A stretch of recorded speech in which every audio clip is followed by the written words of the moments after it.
ओम साई राम। लक्ष्मी कुमारी पुलिपाका channel में आपका स्वागत है। इस चैनल के माध्यम से हम श्री शिरडी साई बाबा का सत्संग कर रहे हैं।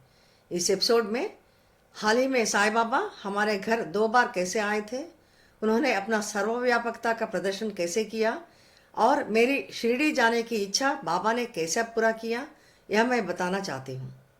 जब मैं जानती हूँ कि साई बाबा मेरे साथ हैं, फिर भी मैं कभी कभी शिरडी जाके बाबा के दर्शन करने की सोच में पड़ जाती हूँ, खासकर जब भी मेरे दोस्त या जाने माने लोग शिरडी जाते हैं।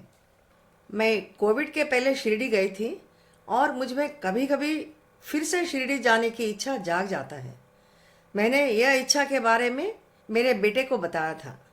तब मेरे बेटे ने मुझसे यह कहा कि आपने बाबा के लक्ष्मी कुमारी पुलिपाका चैनल के माध्यम से श्री शिरडी साई बाबा सत्संग कर रहे हैं। आप ही कहते हैं कि यह सब कुछ बाबा के ही इच्छा के अनुसार हो रहा है और बाबा आपके साथ हैं। यह जानते हुए भी आप में शिरडी ना जाने की चिंता नहीं रहना चाहिए। यह सुनकर मुझे बहुत अच्छा लगा। तब मैंने और एक बार यह महसूस किया कि बाबा सर्वव्यापी हैं और वे हमेशा सबके साथ रहते हैं। हाल ही में 2 उल्लेखनीय संदर्भों में बाबा हमारे घर कैसे आए थे, अपना उपस्थिति का एहसास हमें कैसे दिलाए थे, यह मैं बताना चाहती हूँ। एक अवसर पर जब मेरे बेटे का दोस्त और उनकी पत्नी खुशी दिल्ली से हमसे मिलने आए थे, मुझे देखते ही खुशी ने तुरंत बाबा की एक तस्वीर दिया। तब उन्हें पता भी नहीं था कि मैं साईं बाबा को मानती हूँ।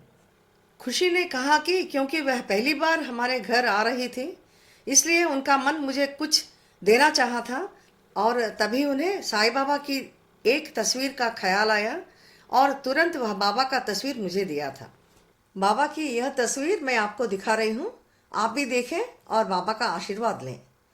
एक तरफ बाबा की तस्वीर का एक सिक्का है और उसके बगल में बाबा की छवि है, जिसके नीचे श्री शिरडी साई बाबा का गायत्री मंत्र ओम शिरडी वासाय विद्महे सच्चिदानंदाय धीमहि तन्नो साई प्रचोदयात लिखा है और दूसरी तरफ सिक्के पर ओम लिखा हुआ है। यह अप्रत्याशित भाव मुझे खुशी से भर दिया, क्योंकि मुझे लगा था कि बाबा का मुझे तसल्ली दिलाने का यह एक तरीका है, जहां वे स्वयं इस तस्वीर के रूप में हमारे घर आए थे और मुझे शिरडी ना जाने की चिंता से दूर करे थे। मैं खुशी को इस अद्भुत भाव के लिए तहे दिल से धन्यवाद देना चाहती हूँ। खुशी, अगर आप इसे सुन रही हैं तो धन्यवाद। एक अन्य घटना में जब मेरी एक सहेली अपने शिरडी यात्रा का उल्लेख किया तो मुझे उस बार भी शिरडी जाने की इच्छा हुई थी। इसके तुरंत बाद एक बार और फिर बाबा हमारे घर आए, इस बार अभिषेक जल और ऊदी के आशीर्वाद के माध्यम से, जो मुझे पुणे में मेरी सहेली और साईं बाबा के भक्त सुरेखा जी से मिला था। यहाँ आश्चर्य की बात यह है कि बाबा का यह आशीर्वाद हमें पुणे से हैदराबाद तक फारूक जी, जिन्हें मैं जानती भी नहीं हूँ, उनके द्वारा पहुँचाया गया है। बाबा का आशीर्वाद इस तरह पाकर मैं बहुत खुश हूँ और अपना खुशी बयान भी नहीं कर सकती हूँ। जो बाबा का हमारे घर का आगमन हमारे साथ उनकी निरंतर उपस्थिति को दर्शाता है। मैं सुरेखा जी को और उन सभी लोगों को तहे दिल से धन्यवाद देना चाहती हूँ, जिन्होंने मुझे बाबा का अभिषेक जल और ऊदी प्राप्त करा के बाबा का आशीर्वाद पाने का अवसर दिया। सुरेखा जी, अगर आप इसे सुन रही हैं तो मेरा धन्यवाद। हमारे घर में बाबा की यह चमत्कारी आगमन बाबा का तस्वीर, पवित्र तीर्थ और ऊदी से दर्शाया गया है। ऐसे ही एक घटना हम श्री हेमत पंत द्वारा लिखित श्री साई सच्चरित्र के अध्याय 40 में देख सकते हैं। सन 1917 में हेमत पंत को एक महत्वपूर्ण सपना आया था, जहां साईं बाबा एक सन्यासी के रूप में प्रकट हुए थे और उस दिन उनके घर आकर भोजन करने का वादा किया था। बाबा के साथ अपने लंबे जुड़ाव के बावजूद हेमत पंत ने बाबा से अपने घर प्रत्यक्ष रूप से आने की उम्मीद नहीं रखा था। फिर भी वे अपने इस सपने से प्रेरित होकर उन्होंने अपने पत्नी को एक सन्यासी अतिथि के आने की सूचना दिया था और बताया था कि वह साईं बाबा ही होंगे। उनके घर की विशेष अवसर की तैयारी हो रही थी और उनका परिवार बाबा के आगमन का इंतजार कर रहा था। जैसे ही दोपहर बीता गया और बाबा का कोई संकेत न मिलने पर परिवार ने यह सोचकर भोजन करने के लिए बैठ गए थे कि बाबा शारीरिक रूप से ना आने पर भी अतिथि के रूप में शामिल हो सकते हैं।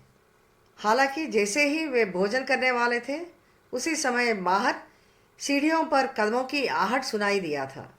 हेमत पंत ने तुरंत जाकर दरवाज़ा खोला तो देखा कि आली मोहम्मद और मौलाना इस्मू मुजावर बाहर खड़े थे। वे अपने देरी के लिए माफ़ी मांगते हुए हेमत पंत को एक पैकेट दिया था। पैकेट के अंदर साईं बाबा की एक बड़ी तस्वीर थी। भावना से अभिभूत होकर हेमत पंत ने बाबा के चित्र को अतिथि के लिए आरक्षित केंद्रीय आसन पर बिठा दिया था। हेमत पंत के इस चित्र के बारे में पूछने पर आली मोहम्मद ने बताया था कि उन्होंने दुकान से खरीदा था। बाबा के इस आगमन से कृतज्ञ से द्रवित होकर हेमत पंत भोजन कक्ष में गए थे और बाबा के समक्ष में सभी भोजन करे थे। ये घटना यह दर्शाता है कि बाबा अपने व्यक्तिगत रूप में ना ही सही बल्कि एक तस्वीर के रूप में हेमत पंत जी के घर जाकर उनको दिया हुआ अपना वादा पूरा किया था। यह बाबा की सर्वव्यापकता को दर्शाता है, क्योंकि वे हमेशा अपने भक्तों के साथ रहते हैं, उन्हें आशीर्वाद देते हैं और उनके ज़रूरतों को पूरा करने में भी कभी नहीं चूकते हैं, उन्हें कभी निराश नहीं करते हैं और अपने भक्तों को अपनी उपस्थिति का एहसास जरूर कराते हैं। श्री साई सच्चरित्र में बाबा की लीलाओं और भक्तों की कहानियों का वर्णन किया गया है, जहां बाबा अपने भौतिक रूप में अपने भक्तों से मिलने जाते थे और उनकी अपेक्षाओं को पूरा करने में कभी नहीं चूकते थे।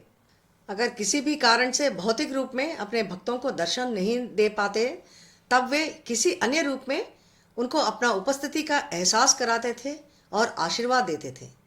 महासमाधि प्राप्त करने के बाद भी बाबा अपने भक्तों को वैसे ही आशीर्वाद दे रहे हैं जैसे उन्होंने अपने भौतिक रूप में अपने भक्तों को दिए गए वादों को पूरा करा था।